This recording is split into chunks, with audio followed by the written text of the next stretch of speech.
Assalamualaikum warahmatullahi wabarakatuh. Jumpa lagi bersama TDR Channel. Pada kesempatan kali ini kita akan melakukan pembongkaran sistem pengereman pada Suzuki R3 bagian depan dan belakang. Ini di depan kita sudah ada sistem pengereman jenis rem cakram pada Suzuki R3. Nah, seperti apa dan bagaimana cara urutan pembongkarannya? Langsung saja kita simak. Pemeriksaan kondisi selang. Nah, ini kita periksa secara visual saja. Kita lihat apakah ada keretakan. Aman ya, masih aman, tidak ada keretakan dan kebocoran. Langkah yang pertama yang harus kita lakukan itu adalah melepas baut pada kaliper. Ini 1, 2. Kita lepas dengan menggunakan kunci 14.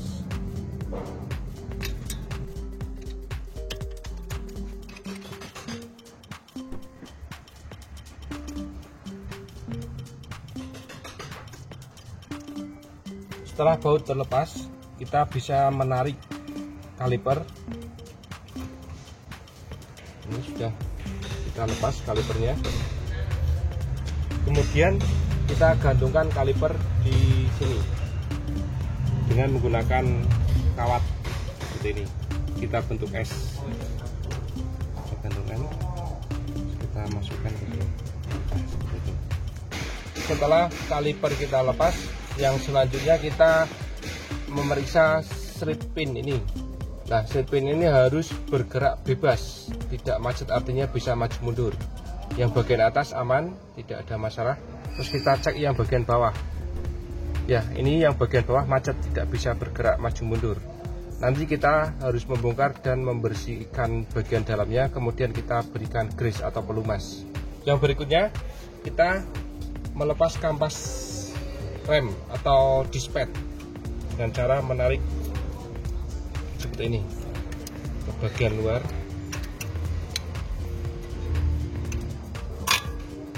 Ini kondisi dispet. Terus yang satu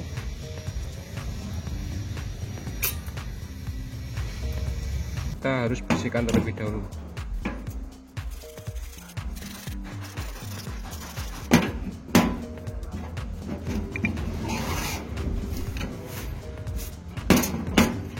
Ini kondisi kampas rem atau dispet. Kita ukur ketebalan kampasnya dengan menggunakan jangka sorong. Untuk pengukuran ketebalan kampas kita menggunakan bagian jangka sorong ini atau pengukur kedalaman atau namanya itu deep bar.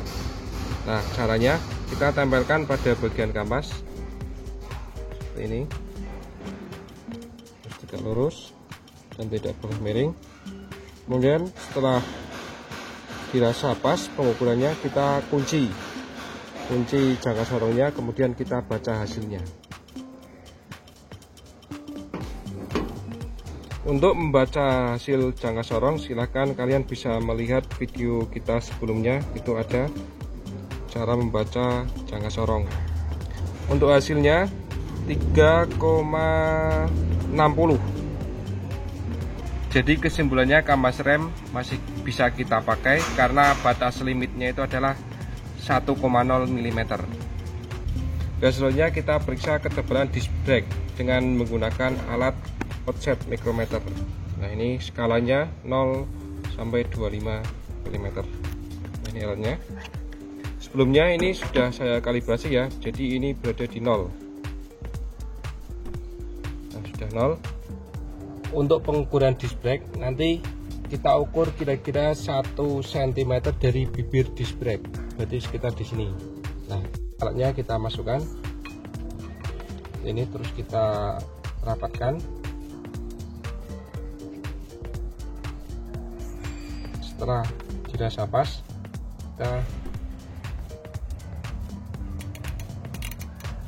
kita kunci. Nah, kemudian kita baca hasilnya 21,88.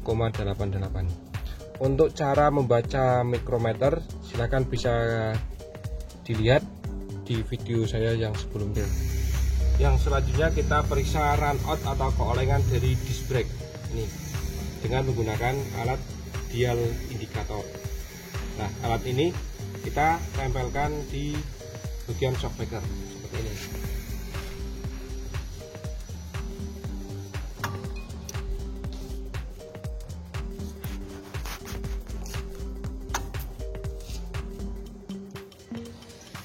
Kemudian kita setting agar dialnya ini bisa bersentuhan dengan disc brake.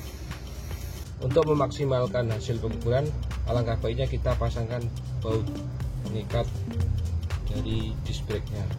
Dan jangan lupa posisi ini harus 45 derajat. 90 derajat. 90 derajat, dan jarum yang kecil itu harus lebih dari angka 0 dan jarum yang besar harus berada di angka 0. Nah, dengan cara memutar ini, bagian ini diputar, ini sudah berada di 0 dan jarum yang kecil sudah lebih dari 0. Kemudian ini baut yang atas ini sebagai titik. Nanti kita harus memutar disc brake 1 kali putaran penuh, jadi nanti baut ini sampai di atas kembali seperti ini lagi. Oke, sambil kita perhatikan jarum yang besar ini gerakannya berapa strip. Sambil kita perhatikan, putar pelan-pelan saja.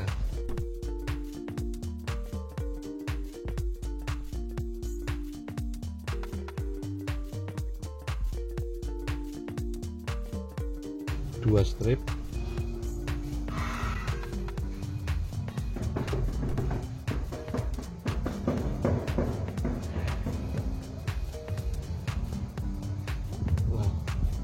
Sudah 1 kali putaran penuh, geser 2 strip, itu artinya dikalikan 0,01 berarti 0,02 hasil ukurnya. Untuk keolengan disc brake 0,02 mm. Setelah pemeriksaan selesai, kita lakukan langkah pemasangan. Nah, ketika pemasangan kita harus mengoleskan sedikit grease atau stempet pada bagian ini.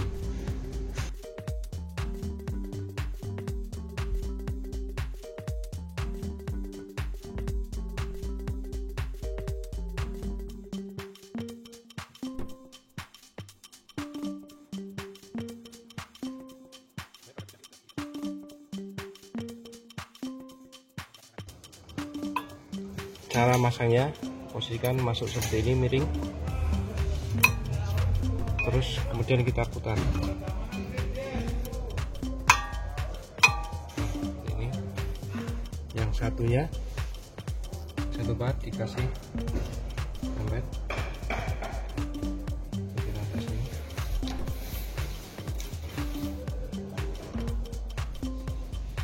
Kemudian kita pasangkan pada bagian dalam.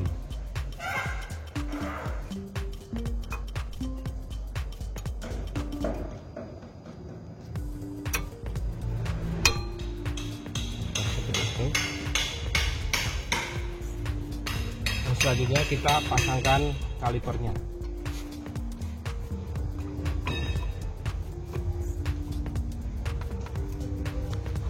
Nah, kemudian kita pasang bautnya.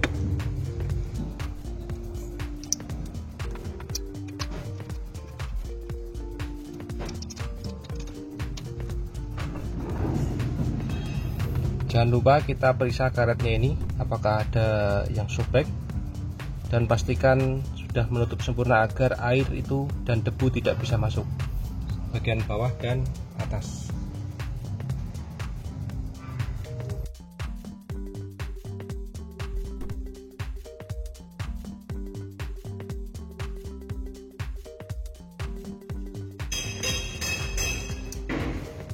Sudah selesai.